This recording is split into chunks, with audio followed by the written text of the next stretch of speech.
Hi hello வணக்கம். இது உங்கள் சிவி ஜோன். சொல்லரும் எப்படி இருக்கீங்க? இப்போ பார்த்தீங்கன்னா ஒரு சம்பவம் நடக்குது. அதாவது ஊர் ரெண்டு பட்டா கூத்தாடிக்கு கொண்டாட்டம்னு சொல்லுவாங்க. அந்த மாதிரி பார்த்தீங்கன்னா இப்போ வந்துட்டு தீபக் மேலே வந்துட்டு நிறைய பேர் கோவம் வந்துருச்சு. ஏன்னா இந்த ப்ரொவிஷன் டாஸ்க் அப்படின்றது வாரம் நடக்கும். ஆல்ரெடி இந்த ப்ரொவிஷன் டாஸ்க்கால தான் பிரச்சனை வந்துட்டு பாய்ஸ் டீம் வந்து 2-3 நாள் வந்து கொஞ்ச நாள் ஒரு சில வேலைகளில் வந்து பட்டினி கிடக்கிற நிலைமையை போச்சு. கடைசியில் உண்மையை சொல்லப்போல பிச்சை எடுத்தாங்க. அதுக்கப்புறம் பிக் பாஸாக வந்துட்டு ஒரு சில விஷயங்களை வந்து கொடுத்தாரு, அதுவும் ரிக்வஸ்ட் பண்ணதுனால. அப்படின்னு இருக்கும்போது ரொம்ப பாதுகாப்பாக கரெக்டாக இருக்குன்னு சொல்லிட்டு தீபக், அதுக்கப்புறம் விஜய் விஷால், முத்துக்குமரன் தான் இந்த பக்கம் பாய்ஸ் டீம் சார்பாக போனாங்க. கேர்ள்ஸ் டீம் சார்பாக பார்த்தீங்கன்னா சாச்சனா, சொல்ல கேட்காம சாச்சனா, அன்ஷிதா, அதுக்கப்புறம் நம்ம ஜாக்லின் போனாங்க.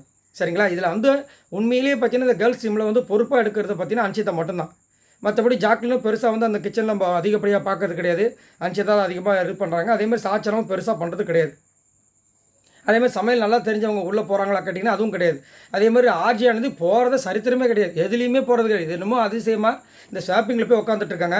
பாவம் அவங்க வேறு ஏதோ திங்க் பண்ணாங்க, நம்ம வந்து எப்படியாவது இதில் ஷாப்பிங் போயிட்டு நல்ல பேர் வாங்கி, போன வாட்டி அன்ஷிதா எப்படி நல்ல பேர் வாங்கினாங்களோ அதேமாதிரி நம்மளும் நல்ல பேர் வாங்கணும்னு பாவம் அந்த அம்மா ஷாப்பிங் ஆனாலும் அவங்கள தூக்கி நாமினேஷனில் போட்டு விட்டாங்க.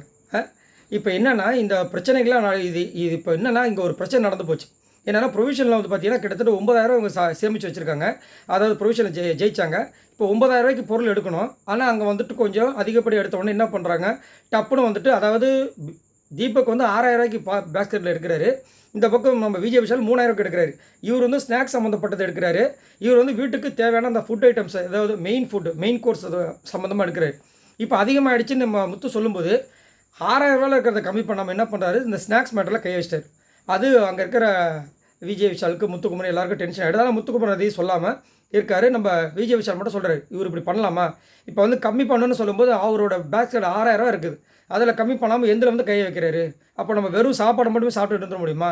ஸ்நாக்ஸ்ன்னு இந்த வாரம் எப்படி எதுவுமே இல்லாமல் இருந்து எப்படி அப்படின்னு சொல்லிட்டு டென்ஷனாக வராங்க. அதை வந்து ஆனால் தீபக்கில் சொல்லலை. ஆனால் அங்கே நேரத்தில் சிவகுமார் இருக்கார். சிவகுமாருக்கு ஆல்ரெடி பார்த்தீங்கன்னா தீபக் மேலே ஒரு கண்ணு.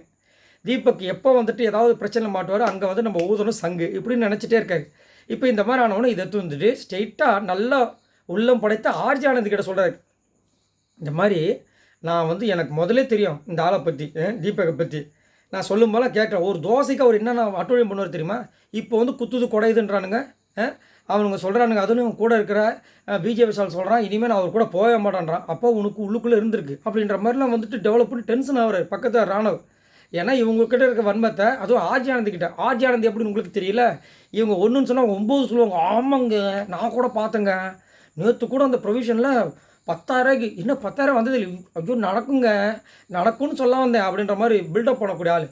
அவங்கக்கிட்ட போயிட்டு இதை மாதிரி சொல்லி அவருக்கு ஒரு சந்தோஷம். எப்படியோ தீபக்குன்னு சுற்றிட்டு இருந்த விஜய் விஷால் அருண் வந்து சண்டை போட்டால் சரி அப்படின்ற மாதிரி அவருக்கு அங்கே வந்துட்டு ஒரு சண்டை நடக்கணும். ஏன்னா தீபக் இப்போ எதுவுமே பண்ண முடியல.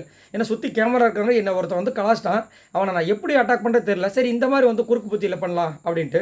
பட் தீபக் அவர் மைண்ட் என்னென்னா, நம்ம ஆல்ரெடி கஷ்டப்பட்ட சாப்பாடுக்கு, அதனால் அதில் கையை வைக்க வேண்டாம். ஏன்னா அவர் தான் அதிகப்படியாகவும் அங்கே இருக்கார். சரி என்ன கேட்டிங்கன்னா கண்டிப்பாக தீபக் பண்ணதில் தப்பே கிடையாது. ஸ்நாக்ஸ் வந்து போகும், பட் மெயின் கோர்ஸு சாப்பாடு, அதுக்கு அவர் கான்சன்ட்ரேட் பண்ணுறாரு. அது மட்டும் இல்லாமல் அதிகப்படியாக சமைக்கிறது அவர் மட்டும்தான் அப்படின்றதெல்லாம் அவர் பண்ணார். ஸோ நீங்கள் உங்களோட கருத்தை சொல்லுங்கள்.